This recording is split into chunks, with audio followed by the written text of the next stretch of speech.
Hello, Advanced Placement United States History, better known as APUSH. What is happening on this gray and rainy day on April the 28th? Hey, let's talk about George Washington and the years after the American Revolution. So, for reference, you will want to go to Wednesday, October the 23rd, is when we started Chapter 7. Some of the things that we did in this unit included um, in this chapter, reading some things about Jefferson's view and Hamilton's view of the Constitution.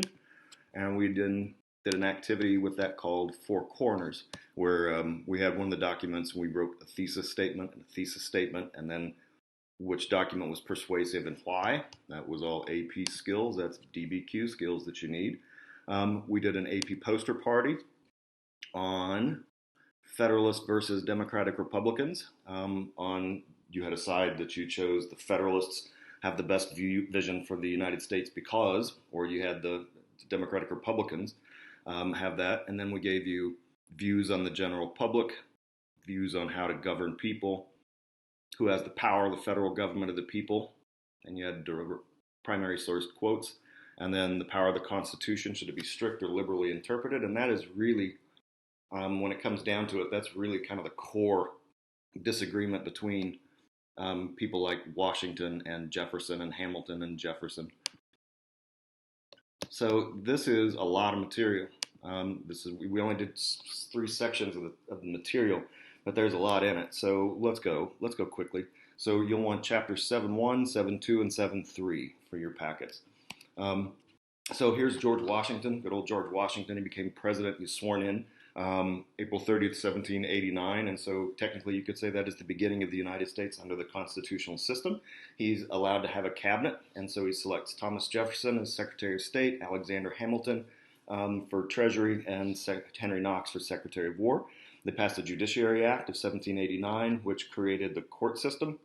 And remember, the big fight had been between the Federalists and the Anti-Federalists about should they ratify the Constitution was all about there was no Bill of Rights in it. And guys like Hamilton said you don't need a Bill of Rights. It's self-apparent that these rights would exist. But other people argued that if the rights aren't listed, then they could be taken away.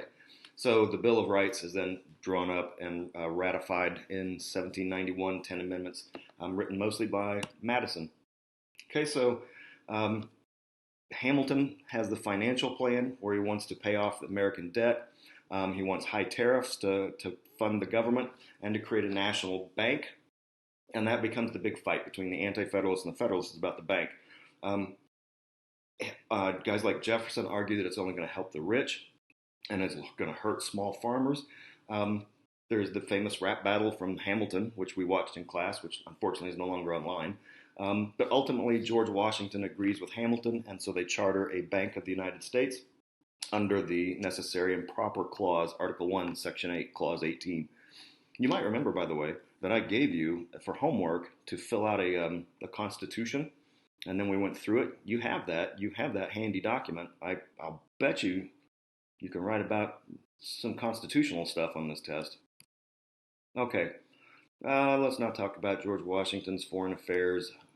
Although, do remember this, that the Federalists tend to lean towards Britain, and the Anti-Federalists and the Jeffersonians lean towards France because we had that military alliance. So the Jay Treaty, the Pinckney Treaty, if those show up on the test, I'm going to stick a sharp stick in the eye of somebody at the IP College Central. Okay, let's go to Washington and the Whiskey Rebellion. Unlike some of the other rebellions that we'd had in the past before, like Shays' Rebellion, which is the one that made everybody realize that the Articles of Confederation were not going to cut it.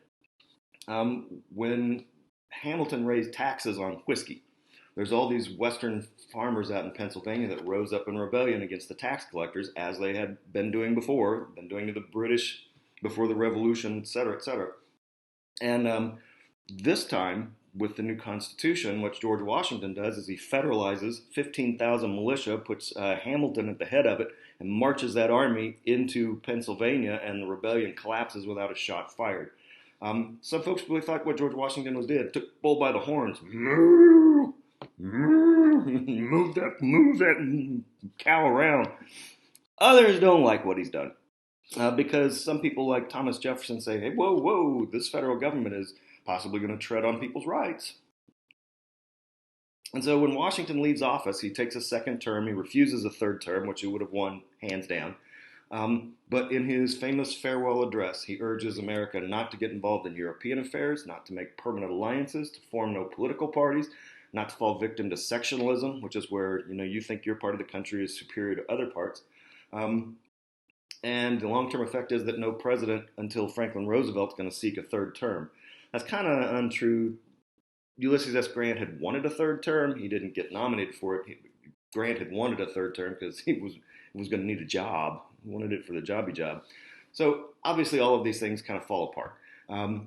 And so we have political parties that formed up anyway. This is the Federalists, led by Hamilton and John Adams, that want a strong national government, a loose interpretation of the Constitution. They're pro-English. They believe in high tariffs, and they support business and landowners. And you got the Democratic Republicans, which are run by Jefferson and Madison, that want a weak national government, strict interpretation of the Constitution. But isn't it interesting with old Thomas Jefferson how sometimes he doesn't read the Constitution that strictly when he's president? They're pro-French, they're against the tariffs, and they support skilled workers, small farmers, and plantation slave owners because Jefferson and Madison are plantation slave owners. Okay, Adams is president. He wins by one electoral vote. European powers are kind of abusing this. The XYZ affair is where remember the Napoleonic Wars are going on, the French Wars are going on, French versus British, and they're seizing our ships, and we wind up in a quasi-war with France, naval war. And when John Adams had sent diplomats to France to try and sort this out, and they refused to see us unless we paid them bribes. Because it was the XYZ affair. More importantly is the Alien and Sedition Act. The Alien Act, which said the president can deport any dangerous alien, and the Sedition Act, which said it's illegal to print any criticisms of the government. If this were in print today, if this were still the rule, how many Americans would be in jail? I would suggest all of them. Half of us would have gone in under the Obama administration, and the rest of the country would have gone in under the Trump administration, into jail for saying anything critical about the government. But he's clearly doing this because he doesn't like what the Jeffersonians are saying about him. And when he passes these, this is where Thomas Jefferson bucks up and writes what are called the Kentucky and Virginia resolutions that said the federal government and the states are supposed to work together in a partnership. And if the federal government does something that violates this compact, this partnership, the state has the right to nullify or ignore and overturn the federal law. This concept right here is going to get bandied around in the War of 1812 by people like Aaron Burr, and it's going to lead to the nullification crisis in South Carolina in 1832, and it becomes the backbone of the secession crisis that leads to the Civil War in 1860. We did, in this activity right here, you guys made very awesome political attack ads for the election of 1800. This is the one where Jefferson, wins the Electoral College, but it's a tie between Jefferson, the Democratic Republican, and Aaron Burr. They both wind up with the same number of electoral votes. So it goes to the House of Representatives. And in the House of Representatives, to pick the president, Alexander Hamilton says that Aaron Burr is unfit to be president, so he encourages the Federalists to vote for Jefferson, which they do. And this makes bitter enemies. That makes Aaron Burr the vice president. This makes bitter enemies between Burr and Hamilton, which will eventually lead to a very famous Broadway musical. Let's go to the next one. Let's go to Chapter 7, Section 2. Here it comes. Do you remember how to say her name? Do you remember? Say her name. Say it. Sacagawea. Sacagawea. All right. There's no way that Barbary Wars are going to show up. But if you like the Marine Corps song, from the halls of Montezuma to the shores of Tripoli. This is Tripoli right here. It's mentioned in that song. All right, probably the big one is the Supreme Court case that comes out, Marbury versus Madison.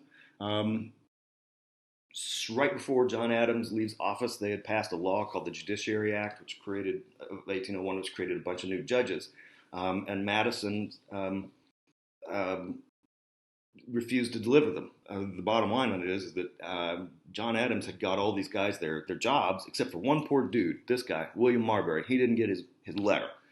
Um, and so when the new president comes into office, Madison refuses to give this guy his job. This guy's Marbury refuses to give him the job as a judge. So he takes it to court, to the Supreme Court, and the Chief Justice, John Marshall, looks at it and says, you know what, sorry, bud, you don't get your job. And the reason you don't get your job is part of the Judiciary Act of 1789 is unconstitutional and overturns the law. So you've got to keep in mind that this is the first time the Supreme Court has ever come up with the idea of judicial review. They gave it to themselves the authority to overturn laws. Okay? What does Jefferson do? He shrinks the size of the government. He ends the Naturalization Act. He ends the Alien and Sedition Act. Removed 40 of Adams's midnight appointed judges. But he put up with the Bank of the United States. He complained, but he put up with the bank. Now, why would we put up with the bank? He hates the bank. Do you remember this? It's because the thing was working. The Bank of the United States was working, so he left it there. He is the guy that bought the Louisiana Purchase from France for $15 million. Nowhere in the Constitution does it say that the United States has the authority to double its territory. For strict interpretationists like Jefferson, this must have been a real, what am I supposed to do here? Nervous, Natalie. Oh, look. I am the President of the United States. I have the authority to make treaties. And this land is not a land purchase, it's a treaty with France. And so I get all this land from a treaty. See, old Jefferson working around that strict interpretation of the Constitution.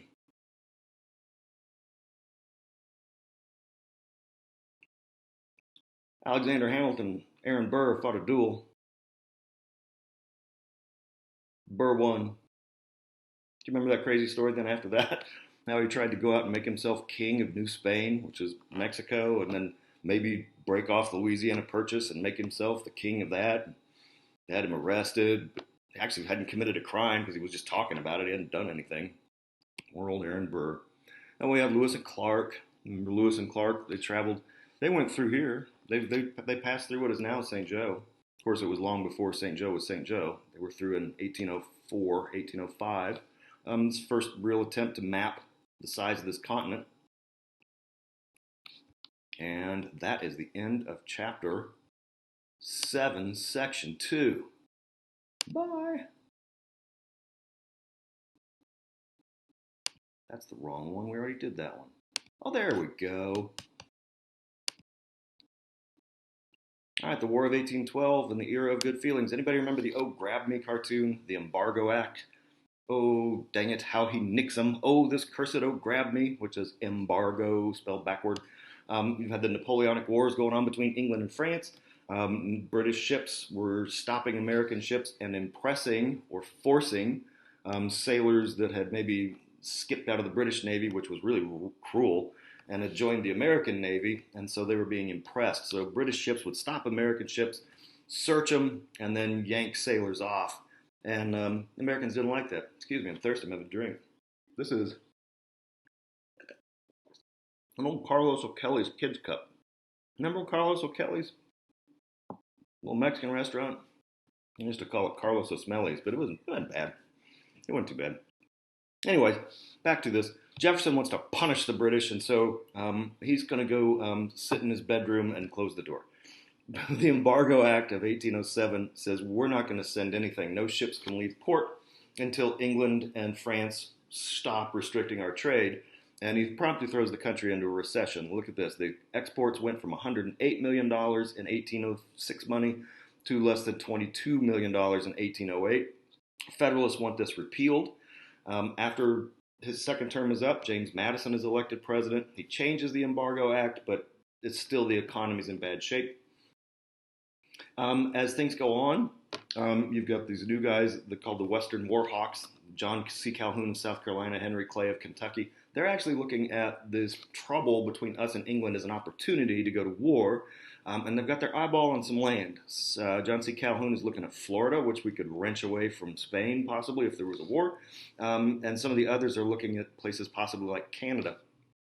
Okay? So the Federalists opposed this war, which was almost a disaster for us.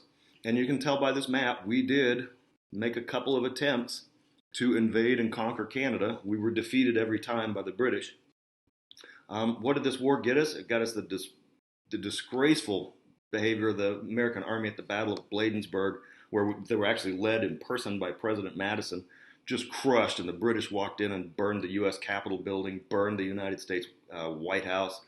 Some of the Federalists in the East were so upset that this had devastated so much trade and it got their ports blockaded by the British that some had even contemplated the idea of secession from the United States and make their own little country and their own little peace with the British. Long story short, the war comes to an end with the Treaty of Ghent. It's a neutral treaty. It's kind of like the war has ended in a stalemate. Although, even though the war was over, the news hadn't gotten here when Andrew Jackson whips the British at the Battle of New Orleans, which makes Americans feel to this day like we won the war. I don't know, the burned White House and the burned U.S. Capitol building, an American army running in disgrace. Did we win? We sure did win at New Orleans, though. And what's the legacy of the War of 1812? Well, we've survived 2 wars with England, which gives us some street cred. Okay, we gave up on taking Canada. This whole talk of nullification sets these precedents for southern states later on. Because of the blockade, America became industrially self-sufficient. Andrew Jackson is a new hero, and there's a feeling of the future of America lies in the West, not with Europe. Let's go to Henry Clay here. Henry Clay, the American system. The American system. This is kind of a big one. The American system. This is going to be the underpinning of the party that will come up out of this, led by him, called the Whigs. What a great name, the Whigs. Speaking of Whig, my hair's growing long enough to look like a Whig. It's crazy. I need a barber, man. I need a barber. Anyway, what does the American system want? Internal improvements, roads, canals, things like that. Okay, and also the National Bank. So Henry Clay is going to write the second charter for the Second National Bank. Who doesn't like the National Bank? Anybody remember? Hey, I see you. I can see you right there. What are you doing? But who hates the National Bank? Nobody? It's Andrew Jackson. Andrew Jackson. Two important landmark Supreme Court decisions by John Marshall. McCulloch versus Maryland was about the National Bank, the Second National Bank. The state of Maryland wanted to tax it, wanted to tax one of its locations.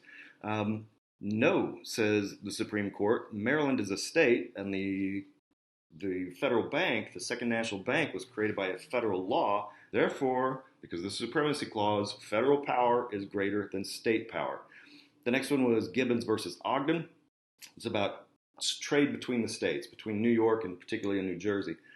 New York State had given this guy Ogden a monopoly to run steamboats between Long Island and New York and Long Island and New Jersey. But this dude Gibbons sued because he'd been given a federal license to do the same thing. And it goes to court, and the court said, once again, this is interstate trade. And interstate trade is the jurisdiction of the federal government. States can't do that. So in the end, what the Marshall Court upholds is the dominance of national law over state law. If Dartmouth College versus Woodward, which was an interesting case, shows up on the AP test, I'll fling this phone out in the yard. I don't believe it. But this was a big one. We did talk about this. This was all about property rights, who owned property. So southern plantation owners, you remember this, that had gotten that had, property rights going all the way back to the 1500s, or in 1600s anyway, excuse me, that had been granted as charters by the king. If the Supreme Court had ruled that those land contracts were invalid, everybody would have lost title to their land. So it's probably good that he ruled the way that they did. And let's finish up with the era of good feelings, a time period when, for a short period, everybody was just a Democratic Republican. The Federalists are gone. Their talk of secession during the War of 1812 has kind of ruined them. So the president is John Quincy Adams. John Quincy Adams. It's Monroe. John Quincy Adams is Secretary of State. The big thing that comes out of the era of good feelings in the Monroe administration is the Monroe Doctrine, where the United States basically said, Europe, you're done colonizing in the Western Hemisphere. Europe, you need to stay out of the Western Hemisphere. And we take that very seriously. We've taken that extremely seriously. This time period, 1817 to 1825, the era of good feelings, seemed like all the negative campaigning was going away and that everything would be fine and hunky-dory. And so we wind up kind of with two wings of the party. One is kind of a wing that's more of a national wing led by Clay and Quincy Adams. And then there's a state-centered wing of the Democratic Republicans run by Van Buren and Jackson, Andrew Jackson. And this is going to split into the Whigs versus the Democrats, and Jackson will be the Democrat, and the Whigs will be Clay. And that is the end. And by the way, as you all know, the era of good feelings comes to a screeching halt with the horrible, horrible fight between Quincy Adams and Andrew Jackson for the presidency. That was an ugly campaign. Okay, my friends, I'm going to log out of this one now. This was probably a pretty long video because there was a lot of stuff to cover, but yeah, I miss you. Do you miss me? I miss you. I miss you all very much. Au revoir. That's French, I think.